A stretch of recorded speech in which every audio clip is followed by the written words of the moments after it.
Radio Rahim here with Ryan Walsh, British featherweight champion, fresh off a title defense at Copper Box. That was a tough, gritty fight. 11th round stoppage.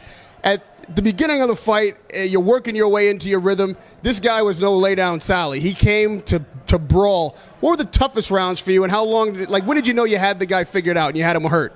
Well, I thought I had him figured out really early, but he was so tough. I can only give him credit for that. I thought I was hurting him throughout the fight, but he wouldn't go down. And I think what happened was I kept getting into the ropes, and that was helping support him. If I could have got him in the middle of the ring, maybe I could have got him to go over, but I can only give him credit for being so tough. He was a very tough guy, and I fought round 7, I think it was, where I really thought, this is it, I've got you. And that's and 5 and 7 were the 2 rounds I thought I was going to get him. And, well, fair play to him, he was tough. When you was laying on the ropes and you were throwing combinations, he was throwing some shots back. He wasn't, he seemed to still have some fight in him. Were you surprised when they stopped the fight, or did it look like he was ready to go? He was just, the power had gone out of his shots then. Earlier on, I think maybe round 8, he against the ropes, he threw a really good hook, and he still had his power. But in the last bit, in the 11th, he didn't have much left. They were just arm shots to try and keep me at bay, and I knew that. That's why I was happy. I was relaxed there.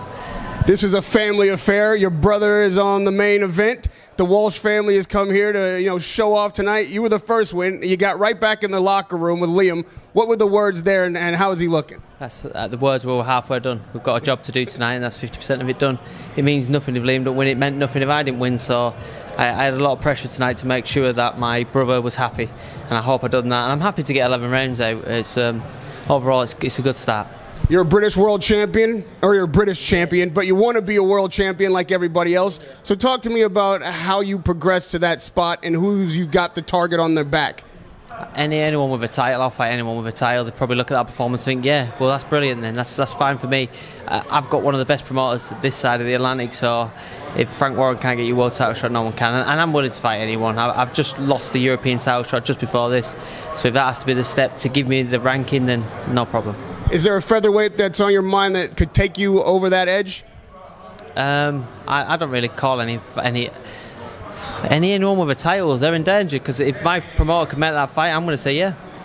Somebody who does like to call people out is Floyd Mayweather. You guys got in quite the row at the press conference. A lot of words back and forth. What were your thoughts there, and how he got you wound up so tight? I think I wound him up first because I questioned such an illustrious career, and I don't question it by how good he was. 25 world title defences is phenomenal, but there's other world champions who have done the same and gone around the globe. That was my question, and I think this got messed up, and I'm glad I'm talking to an American journalist like yourself, Ryan, because what I was going to say is this: how can you advise a man in this situation when you've never been in this situation? You've never travelled away from home, you've never been abroad, you've never been to another man's backyard. And that's a fair question, and that upset Floyd. I know it did, because the truth hurts. He cannot prepare Gervonta for tonight because he's never done it.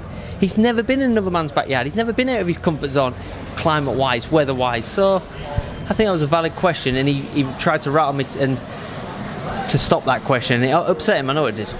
That fact is obviously important to you. Do you think that means he's overrated? I think it's not about him being overrated, it's about them underestimating my brother. They underestimated him by being here, they underestimated him at the scales, things like that. Some little unprofessional things that you shouldn't do. And I think my brother's the most consummate professional on the planet. I think he's one of the fittest humans I've ever seen.